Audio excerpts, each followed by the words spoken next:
Hello friends, आबकारी रक्षक का पेपर मुझे मिला है। मैं इसके मैथ्स और रीजनिंग का पहले एनालिसिस कर लेता हूँ, कितने क्वेश्चन या कौन से ऑप्शन सही हैं। ठीक है। जहाँ तक कि मैथ्स और रीजनिंग में देखा ना, टोटल 14 मार्क्स का है। तो 14 के 14 बहुत ईजी है, का टफ हो सकता है बट मुझे बहुत ईजी लग रहा है। ठीक है। और ये पेपर देख के ऐसा नहीं लग रहा था कि मैं आबकारी रक्षक दे रहा हूँ, मुझे ऐसा लग रहा है कि मैं सीजी टेट या कोई टीचर भर्ती की परीक्षा दे रहा हूँ, क्योंकि उसमें मैथ्स के क्वेश्चन इस तरह के आते हैं। मैं चलिए देखते हैं, स्टार्ट करते हैं। साइन 60 √3/2 होता है, ठीक, तो ये गलत है। ये सही है। कॉस 60 का और 10 और 30 भी 1/√3 होता है। कॉट 90 की वैल्यू 0 होता है, तो ये भी गलत है। मतलब के और एल करेक्ट है। के और एल, मतलब ऑप्शन बी सही हो जाएगा। ठीक है, देखते मिलाते चलिए। मेरे पास सेट है डी, सेट डी मेरे पास है। आपका क्वेश्चन के नंबर अलग अलग होंगे बट मैथ्स लगा लीजिए, देखते जाइएगा। साइन 60 की वैल्यू कितनी, √3/2 होती है। ठीक है, 20 करेक्ट हो गए, के और एल, है ना। ठीक, आगे बढ़ते हैं। अब इसको भी देखिए, बहुत इजी क्वेश्चन है, सिंपल सा फॉर्मूला है, मतलब फॉर्मूले से क्वेश्चन बनते हैं, इसीलिए फॉर्मूले पूछा है। ठीक, तो इसलिए मैं बोल रहा हूँ पेपर इजी मेरे को लगा। ये भी इजी क्वेश्चन है। Sum of first n natural number is n+1/2 correct है, ये फॉर्मूला। ये सब सूत्र है ना। प्रथम n प्राकृतिक संख्याओं का योग, ये सही है, फॉर्मूला ही है। प्रथम n सम संख्याओं का योग n+1, ये भी करेक्ट है। Sum of first n odd number, तो ये एन ऑड नंबर का फॉर्मूला होता है एन स्क्वायर, तो एल गलत हो जाएगा। Sum of the cube, cube में ना जस्ट का स्क्वायर कर देते हैं, तो यहाँ पर एन मिसिंग था, तो ये भी गलत हो जाएगा। तो n+1 का होल स्क्वायर, मतलब एन स्क्वायर इंटू n+1 का होल स्क्वायर बाई 2 होता है। 2 का भी स्क्वायर एक्चुअली 4 हो जाएगा। तो इसमें भी के, जे और के करेक्ट होगा। ठीक, जे और के। ठीक है। अब एक क्वेश्चन मैथ्स का दिखा फाइनली, एक क्वेश्चन इजी, थोड़ा थोड़ा ये भी इजी है, ऐसा टफ नहीं है। ठीक है, मैं हिंदी में पढ़ देता हूँ। दो व्यक्तियों आर तथा एस का कुल वेतन 1500 रुपए है। ठीक है, मान लो आर का वेतन ले लो आप, एक्स ले लो, या नहीं लोगे तो मैं आपको थोड़ा डिटेल बना के दिखा रहा हूँ, हालांकि शॉर्टकट में भी बन जाएगा। आर और एस का कुल वेतन मिला के 1500 रुपए हो रहा है। राइट, आर का वेतन मान लो एक्स है और एस का वेतन मान लो वाई है। ठीक है, इन दोनों का वेतन मिला के कितना हो जा रहा है, 1500 रुपए। राइट, उसके बाद देख, फिर आगे बोल रहे हैं R and D are spend 70%, मतलब अपने जो सैलरी का 70% आर खर्चा कर देता है, तो इसका 70% वो क्या कर दे रहा है, खर्चा कर दे रहा है। 70% अगर खर्च कर रहा है, ये खर्च है ना, एक्सपेंड है, तो सेविंग की बात चल रही है यहाँ पर, है ना। सेविंग्स कितना बचाता है, तो 30% सैलरी आर बचाता है। सिमिलरली जो वाई है वो 70%, मैं कुछ गलत कर रहा हूँ क्या, आर स्पेंड, यस ठीक है, आर 70% खर्च करता है, 30 बचा लेता है। जो एस है, एस स्पेंड्स 80%, जो एस है वो 80% खर्च कर दे रहा है, तो कितना बच पा रहा है, 20%। ठीक है, 20% बचा रहा है। अब देखोगे आप लोग 30 और 20 का ही रेशियो दिया है, 3:4, मतलब अनुपात। तो ये 30 के साथ आप x लगा दीजिए और 20 के साथ y लगा दीजिए, कोई दिक्कत नहीं है। तो 30x/20y इक्वल्स टू, रेशियो निकालना है 3/4। सॉल्व कर लो यार, ये 0 कट गया, 3 एकम 3 हो गया, और x ये 2 से भी कट जाएगा, तो x और बटे y का सैलरी 1/2 के अनुपात में है ना। समझ में आ रहा है। तो 2x इक्वल्स टू क्या हो जाएगा, y। तो y का ज्यादा होगा, x के जस्ट डबल होगा। y का सैलरी x के जस्ट डबल, तो डबल में देखो 600 डबल 1200 नहीं दिया, 800 डबल 1600 नहीं दिया है, या 700 डबल 1400 नहीं दिया है, ये डबल वाला है, 500 का डबल 1000, और 400 का डबल 1100 नहीं होता है ना। तो यही सी आंसर हो जाएगा, बाकी कैलकुलेशन करने की भी जरूरत नहीं है, कुछ नहीं करना, इतना आसानी से बन रहा है ना। तो इतना जो मैं लिखा हूँ, आर और एस बराबर 1500, एक्स धन वाई बराबर 1500, लिखने की भी जरूरत नहीं थी। मतलब बहुत ईजी सा प्रश्न है ना, कोई एकदम डिफिकल्ट नहीं है, मैथ्स एकदम सरल दिख रहा है। ठीक, तो सी 500 1000 का पेयर बन रहा है, वही सही है। फिर ये देखो, ये CG TET, C TET, NET, JRF में इस तरह क्वेश्चन आते हैं, टीचिंग वाले में, क्योंकि आपको टीचर को ही स्टेप पता होना चाहिए, यहाँ पर स्टेप पूछा जा रहा है। ठीक है, तो ऐसे क्वेश्चन तो आते नहीं है, बट ये पूछ दिया है। मोड निकालना है, मोड को क्या बोलते हैं, बहुलक। ठीक है, मीन मोड मीडियन के फॉर्मूले आप लोग को पता होगा, है ना, फॉर्मूले से निकाल लेना। ये यही सब क्वेश्चंस बनते थे अभी तक, लेकिन ये अचानक से सीजी टेट में ऐसे क्वेश्चन आते हैं। आप सीजी टेट का प्रीवियस ईयर पेपर उठाओगे, दिख जाएगा आपको इस तरह क्वेश्चन, ठीक है, सीजी टेट, सी टेट, ठीक है, स्टेप्स पूछा जाता है। आपको हल करने नहीं बोल रहा है, ये जो क्वेश्चन यहाँ पर गिवन है इसको हल नहीं करना मुझे, मुझे बस स्टेप्स बताना है कि मैं कैसे हल करूंगा, पहले क्या करूंगा सबसे पहले, ठीक है। तो इसमें फाइंड करने के लिए ना आप सबसे पहले निकालोगे मैक्सिमम फ्रीक्वेंसी। मोड का मतलब ही होता है हाईएस्ट नंबर ऑफ फ्रीक्वेंसी, मतलब आवृत्ति की अधिकतम सबसे पहले निकालेंगे हम, ठीक है। तो सबसे पहले सी, यहाँ पर ऑप्शन देखें, सी से 2 चालू हो रहा है, या तो बी वाला आंसर होगा या तो डी वाला आंसर होगा, ठीक है। पहले फाइंड द मैक्सिमम फ्रीक्वेंसी पहले निकालेंगे, उसके बाद हम लोग, हाँ, जैसी जिसकी फ्रीक्वेंसी सबसे हाई है, देखो इसमें सबसे फ्रीक्वेंसी है किसकी, ये वाली, ये, उसके बाद यही होता है हमारा मॉडल क्लास, ठीक है। फिर हम लोग फाइंड करते हैं बी, फाइंड मॉडल क्लास, ये हमारा मॉडल क्लास हो गया 15 से 20, तो सी के बाद बी, अच्छा दोनों में है, ठीक है, ए भी दोनों में है, उसके बाद ए ही होगा डेफिनेटली। फाइंड, उसके बाद लोअर लिमिट से L1 L2 F1 ये सब निकालते हैं, ठीक है, ये निकलेगा ए, ठीक है। सी बी ए, पहले सी निकाले, सी के बाद बी निकाले, बी के बाद ए निकाले। अब देखें अब क्या निकालते हैं हम, सी बी ए, फिर डी की ई, फिर आप कैलकुलेट करोगे कि आपको बहुलक मिल जाएगा, है ना, या पहले गणना करोगे कि सीधे आंसर आ जाएगा। तो डेफिनेटली पहले हम गणना करेंगे, है ना, पहले कैलकुलेट करेंगे, तो डी आ जाएगा, इसके बाद क्या आएगा, डी, और डी के बाद क्या आएगा, ई। तो करेक्ट आंसर हो जाएगा पहले डी फिर ई, है ना, ये वाला B is the correct answer, okay, B is correct, मतलब ये गलत है,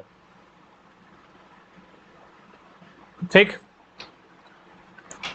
समझ गए, C B A D E, C B A D E, this is the right. वो आसान क्वेश्चन था, कोई डिफिकल्ट नहीं है, ठीक।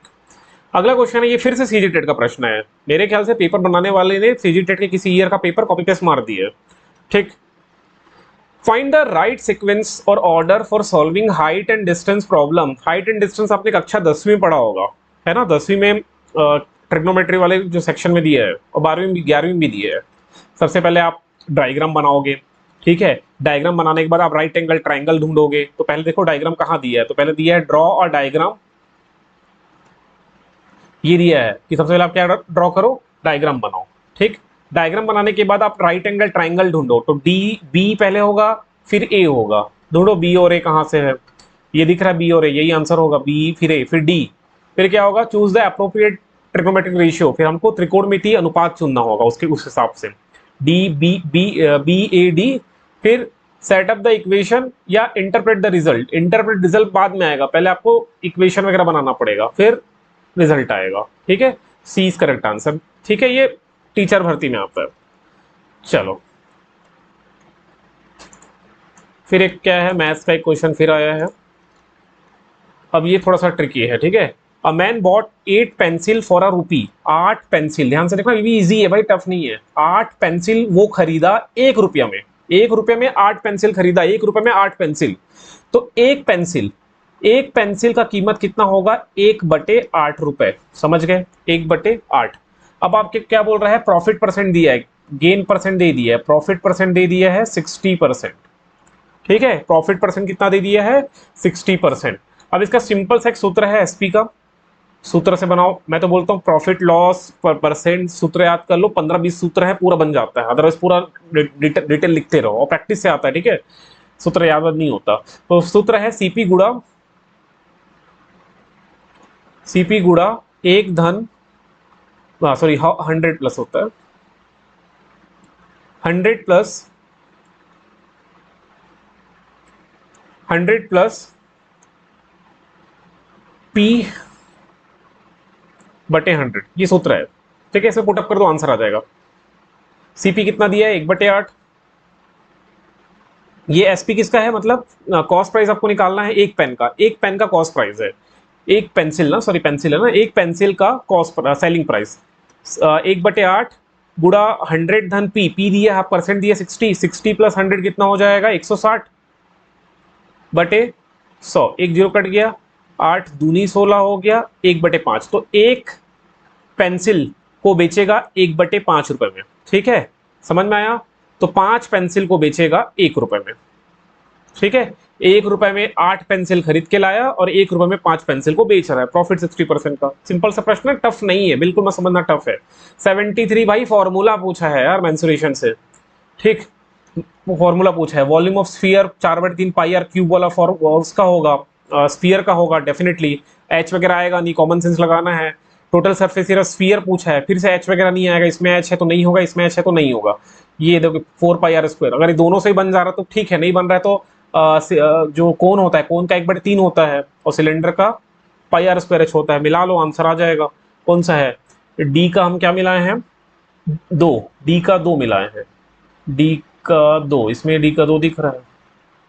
सी का 4, सी वॉल्यूम स्फीयर, या सी का 4, बी का 1, बी का yes, yo D is correct answer ना, डी इज करेक्ट। एकदम सरल प्रश्न है, मैथ्स 7 में 7 ला सकते हो। और यही मैं बोल रहा था आपको, मेरा फर्स्ट डे आबकारी रक्षक का वीडियो देखना, जब जिस दिन नोटिफिकेशन आया था उस दिन का वीडियो मेरा देख लेना। आज से करीबन मैं 5-6 महीना पहले या 4 महीना पहले जब भी आया हो, देखना। मैंने बोला था कि मैथ्स मैटर करता है, मैथ्स और रीजनिंग मैटर करता है, मैं हर बार बोलता था। आप लोग मैथ्स को एकदम इग्नोर करते थे, तो मैं बोला सरल आ गया तब कैसे करोगे, सरल आ गया और आपसे बन ही नहीं रहा है, और जिससे बन रहा होगा वो 14 नंबर आपसे आगे बढ़ जाएगा। 7 का मैथ्स और 7 का रीजनिंग, है ना, मैं यही बोलता था। ठीक, बहुत लोग लाइटली लेते थे, बट ठीक है। कई यूट्यूबर ने बोला है कि मैथ्स नहीं आता, उनके थंबनेल में होता था, यूट्यूब थंबनेल में मैथ्स नहीं आता तो भी आप कार्यरक्षक बनोगे। देखो मैथ्स इतना सरल आ गया। चलिए रीजनिंग देखते हैं। ये लॉजिकल रीजनिंग ना, एक मैं काफी टाइम से मेहनत कर रहा था, बट एकदम सरल ये भी है। जैसे देखो, इनके सारे नंबर्स लिख लो, बी का नंबर, आर का नंबर, बी जैसे 2 है, आर कितना है मैं लिख लिया हूँ कागज में, आर 18 है, BROTHER। रीजनिंग का यही क्वेश्चन है जो थोड़ा सा ही है, बाकी तो सब आसान है भाई। जैसे मैं 89 पहले कर दूं, निम्नलिखित में कौन सी नदियां भारत में बहती है? तो गंगा, यमुना, ब्रह्मपुत्र ही तो भारत में बह रही है, नील तो बहती नहीं है। वोल्गा के बारे में सुना नहीं है मैंने, है ना, वोल्गा के बारे में आपने भी नहीं सुना, तो BCD तो कट गया। अब ये पूछा प्राकृतिक सोर्स, ठीक है, एक सूर्य है, जुगनू है, जुगनू के लिए आपको बिजली देते हो क्या? जुगनू, ठीक है, फायर फ्लाइज बोलते हैं, वो अपने आप जलता है ना, जुगनू उड़ने वाला कीड़ा। बल्ब को हमको जलाना पड़ता है। तो ये प्राकृतिक में ए और बी मुझे दिख रहे हैं, ए और B, option number B it may be correct. Okay, देखते हैं आगे। ये देखिए जिस प्रकार डॉक्टर का संबंध मरीज से है, ठीक, शिक्षक का संबंध डेफिनेटली छात्र से होगा। सरल प्रश्न है फिर से, है ना। अब ये भी रीजनिंग के नाम पे ना कलंक समझ लो प्रश्नों को, इतना इजी क्वेश्चन दे दिया। स्क्वायर टू सर्कल, स्क्वायर से आप सर्कल बना रहे हो तो क्या कर रहे हो? शेप चेंज कर रहे हो, ठीक है। तो ए का 2 हो जाएगा, ए का 2। Small triangle to big triangle, तो आप क्या कर रहे हो? साइज बढ़ा रहे हो, साइज। तो बी का 4, बी का 4। इतना सरल पेपर में मैं नहीं देखा हूं, ठीक है, इतना सरल अपने इतिहास में तो नहीं देखा हूं। ब्लैक स्क्वायर टू व्हाइट, हो सकता है जीएस टफ हो, मैं भी तो जीएस नहीं देखा हूं, पहले मैं मैथ्स और रीजनिंग ही पहले देखा, क्योंकि मैथ्स का ही मैं बैकग्राउंड है मेरा, पहले मैथ्स ही में देखा। ब्लैक स्क्वायर से व्हाइट स्क्वायर, काला से सफेद, तो कलर चेंज हो रहा है भाई। सी का 1 और डी का 3 हो जाएगा, मिला लो कौन सा है। ए का 2, ए का 2 ये दिख रहा है, ए का 2, बी का 4, सी का 1, ठीक है, ये बी करेक्ट आंसर है ना, सरल है। अगर देखो मेरे से कोई अभी हड़बड़ में पेपर बनाया हूँ, कुछ गलती हो जाए तो मुझे कमेंट करके बताइए कि मैं यहाँ पर गलत कर रहा हूँ, तो फिर मैं उसको फिर से बनाऊंगा, ठीक है। अब जीवों को उनके आकार के अनुसार व्यवस्थित करना है, ठीक है। सबसे छोटा शार्क, कछुआ, पेंगुइन, नील। स्टार फिश सबसे छोटा होगा, ई से चालू हो रहा होगा, यही दोनों में से है। ई के बाद बी पेंगुइन, या ई के बाद डी शार्क, तो ऑब्वियसली शार्क बहुत बड़ा होता है, पेंगुइन आएगा, ठीक है। तो ई के बाद बी हो जाएगा, फिर बी के बाद सी विशाल का कछुआ, सी के बाद डी शार्क, शार्क से बड़ा नील व्हेल होता है, तो सी इज करेक्ट आंसर, सी होगा, सी। अब देखो असर्शन और रीजन दिया है, ठीक है, कथन और उसका कारण। एंटीबायोटिक्स कोरोना संक्रमण का इलाज नहीं करता। कोरोना वायरस है, एंटीबायोटिक, बायोटिक्स मतलब बैक्टीरियल को ठीक करने के लिए, तो ए सही है। कोरोना एक वायरस है ना कि बैक्टीरिया, और रीजन भी तो दे दिया है ना, तो ए इसका सही आंसर हो जाएगा। एंटीबायोटिक से कोरोना संक्रमण का इलाज नहीं करता, क्यों नहीं करता? क्योंकि वो वायरस है, तो कथन का कारण है और सही स्पष्टीकरण है, एक करेक्ट आंसर हो गया। ठीक है, देखो इतना सरल है। एक क्वेश्चन बचा है ना, रीजनिंग, बाप रे 2 मिनट 3 मिनट ज्यादा नहीं लगेगा विद्यार्थी को, 5 मिनट मैक्स, 5 मिनट रीजनिंग, और गणित को मैक्स 5 मिनट, दोनों मिला के 10 minute, 12 minute, 10-12 minute maths reasoning खत्म। ये एक थोड़ा टफ लग रहा था, बट इसको बना के देखते हैं। मैं कोड वर्ड लिख लिया हूँ। बी का है कितना है, बी का 2 नंबर, आर का 18, ओ का 15, टी का 20, ठीक है, एच का 8, ई का 5 हो जाएगा, और आर का तो 18 ही है। अब ब्रदर बी को लिखा गया है डी से, है ना, बी को कैसा लिखा गया है, डी से, और आर को लिखा गया है क्यू से, ठीक है, ओ को लिखा गया है एस से, फिर वी आ गया टी के लिए, फिर एच के बाद आप देखोगे तो जे है, ई के बाद आप देखोगे तो जी है, और आर के लिए कोड है टी। अब नंबरिंग देखोगे, डी का 4 है, आर के जस्ट पहले क्यों आता है आई थिंक, है ना, तो 17 हो जाएगा इसका। तो देखो यहाँ पर +2 हुआ है, यहाँ पर बी से डी जाने के लिए +2 जोड़ा गया है, आर से क्यू जाने के लिए -1 घटाया गया है, ठीक है। एस का कोड कितना है, 19 है, तो 15 से एस जाने के लिए आपको +4 करना पड़ा, 4 जोड़ना पड़ा। अब वी का कितना कोड है, वी का 22 है, जे का कितना है, 10 है, जी का कितना है, 7 है, और टी का 20 है ना। अब देखो सब में यहां से यहां तक में ना ये THER में +2 हुआ है सब में, ठीक। तो आप इसमें यही ट्रिक लगा के देख लो, क्योंकि ये कोई यूनिफॉर्म पैटर्न नहीं है, पैटर्न जनरली यूनिफॉर्म होता है, बट यहाँ कोई यूनिफॉर्म पैटर्न नहीं मिल रहा। ये करके देखा मैंने, जैसे एस का कोड देख लो आप लोग, है ना, करके देखो, यही पैटर्न कर देखो, +2 -1 फिर +4 फिर सब में +2 ये करके देख लेते हैं एक बार, ठीक है, एक सेकंड रुक। देखिएगा मैं यहाँ पर लिख दिया हूँ, SISTER सिस्टर हो गया, एस का कोडिंग नंबर 19 है, ये आपको ऐसा टेबल बना लेना था, ठीक है। तो 19, आई का 9, एस का 19, टी का 20, ई का 5 और आर का 10। आप पहले में क्या कर रहे हो, +2 कर रहे हो ना, बी से डी हुआ मतलब +2 बढ़ा है, तो S19 में 2 जोड़िए तो 21 आएगा, जो कि यू से स्टार्ट होगा, सब में यू यू दिख रहा है आपको। फिर आई, यहां पर देखो आर में क्या हुआ है ना, ये ब्रदर का आर देखिए, आर, इस आर में एक घटा के क्यों किए हो आप, है ना, तो यहां भी आई से एक घटाइए तो एच हो जाएगा, 8 हो जाएगा, 8 का एच होता है। फिर उसके बाद 4 +4 हुआ है तो डब्लू हो गया, तो UHW, फिर सब में +2 होगा, तो यही आंसर हो जाएगा आपका, ठीक है, ए।